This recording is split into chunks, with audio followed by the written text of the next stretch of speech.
Jumpa kembali teman-teman. Masih di channel ini. Sekian lama, mungkin beberapa pekan saya tidak mengupdate video-video. Kali ini saya coba untuk membuat video kembali. Kemarin saya sempat menggulung trafo untuk kebutuhan pada PCB SMP ini, teman-teman. Dan ini sudah selesai. Dan wah, ternyata lumayan berat juga ya, hampir 1 kilo, entah berapa beratnya ini. Dan kemarin melilitnya saya lumayan bersusah payah karena menggunakan kawat dengan rangkap yang lebih banyak, karena ini trafonya tipe E65 yang lebih besar dari seperti yang biasa kita buat.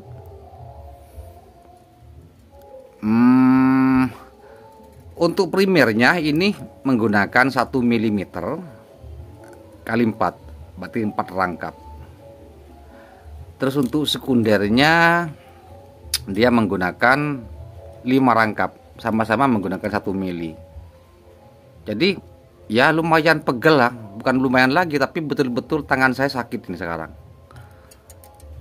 Karena tidak terbiasa, mungkin tidak begitu sering lah melilit trafo dengan ukuran seperti ini. Hanya beberapa kali, itu jarang-jarang ya, tidak konsisten seperti tipe E55. Jadi pada bagian sekunder kemarin ini pastinya saya melilit 10 rangkap kawat ya, karena 5 rangkap berarti 5 plus 5 untuk kedua sisi AC, untuk kedua output AC-nya. Ya lumayan lah, bukan lumayan lagi. Dan kemarin juga hampir tidak muat ya teman-teman. Ini cuma sorry ya, tadi malam sudah terlanjur saya lakban ini. Jadi trafonya kemarin hampir tidak muat. Hampir inti feritnya ini dia tidak masuk ke kokernya. Tapi dengan ini teman-teman ya, dengan melilitnya itu dibikin serapi mungkin dan diminimalisir untuk tonjolan-tonjolan atau overlap ya, yang mungkin itu akan membuat lebih menonjol, itu diminimalisir ya teman-teman, sehingga akan terlihat kawat itu menjadi lilitannya rata dan bisa membuat efisien tempat kokernya.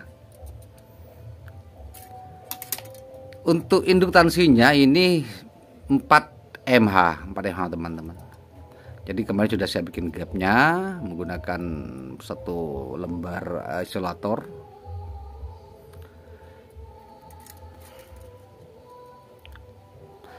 Dan trafo ini untuk dipasang pada PCB ini teman-teman.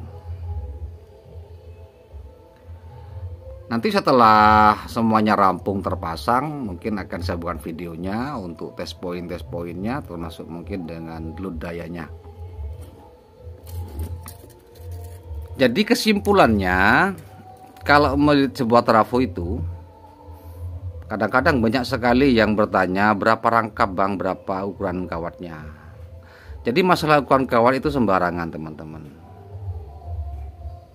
Kalau memang punya stok kawat umpamanya 0,30 atau 0,50, tidak apa-apa, yang penting dirangkap. Dan hasil rangkapnya itu nanti dikalkulasikan atau dibuat nantinya itu, entah umpamanya 5 rangkap atau 8 rangkap dan seterusnya. Yang penting itu nanti antara primer dan sekundernya itu bisa memenuhi koker dengan pas. Seumpamanya menggunakan 0,30 atau 0,40, jika di rangkap 6 atau 7 mungkin seperti apa, dan diperkirakan saja. Seandainya kita lilit 30 lilit pada bagian primer, nanti ketebalannya seperti apa. Nah, karena ini contohnya sudah tidak ada, ini semuanya sudah sama-sama saya lakban ya. Ini E55. Nah, seperti ini misalnya. Ini E55 teman-teman. Ini dia.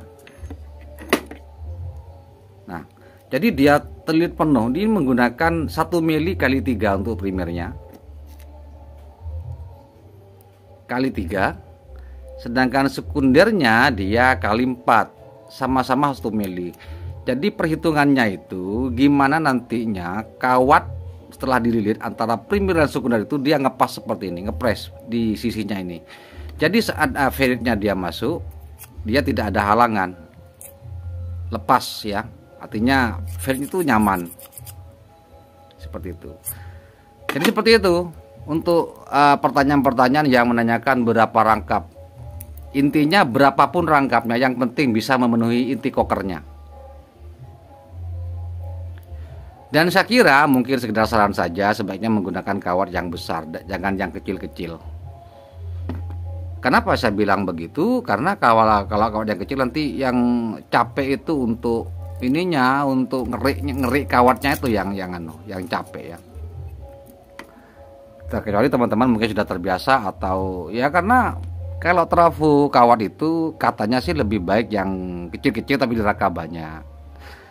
Meskipun bagi saya sendiri antara kawat yang kecil-kecil dengan jumlah rangkapan yang banyak dengan kawat tunggal yang lebih besar, itu saya kira hasilnya sama-sama bagus ya. Jadi kalau seperti ini misalnya dari primernya ini 3 lilit 3 rangkap ya kan, berarti kita ngelupas kawatnya itu nanti setelah mau disolder akan cuma 3 kawat. Kalau yang kecil-kecil kan mungkin sampai 6, 7, 8 rangkap. Wah, banyak sekali ya. Nah, kadang-kadang tidak rapi teman-teman. Dan itu semuanya tergantung kembali kepada teman-teman semua, gimana enaknya saja. Yang penting pastikan rumus untuk jumlah lilitannya primernya itu berapa, dengan target output sekian, harus berapa lilit, itu harus dikuasai teman-teman. Jadi untuk melilit trafo itu jangan kira-kira berapa, jangan. Tidak boleh, tidak ada trafo itu dililit dengan kira-kira. Semuanya harus melalui perhitungan, dimana hitungannya itu adalah target output, targetnya berapa volt dulu. Dan itu semua sudah saya jelaskan di video-video sebelumnya. Silakan teman-teman dicari, mungkin bagi teman-teman yang baru pemula sekali untuk belajar melilit trafo. Jadi kembali ke yang E65, trafonya sudah jadi. Tinggal nanti ini kita buat GDT-nya, dan ini memang ya tidak bisa gercep ya teman-teman, karena ini hanya saya mencuri waktu saja di sela-sela kesibukan saya mengerjakan garapan dan servisan. Karena saya juga butuh PSU dengan output yang tinggi untuk servisan juga.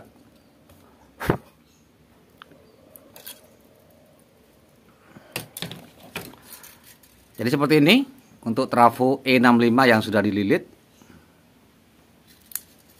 Dan lumayan berat, hampir 1 kilo lah ya. Hampir 1 kiloan kayaknya ini. Atau sudah nyampe. Nah, ini untuk auxiliary-nya. Masing-masing menggunakan kawat rangkap 2 0,50. Seperti itu. Oke, mungkin itu saja untuk video kali ini, sekedar sharing, dan mungkin ini bisa menjadi referensi, bahkan mungkin bisa menjadi sebagai bahan pertimbangan teman-teman dalam melilit sebuah trafo SMPS. Oke, terima kasih. Kita berjumpa kembali di video selanjutnya. Sampai jumpa.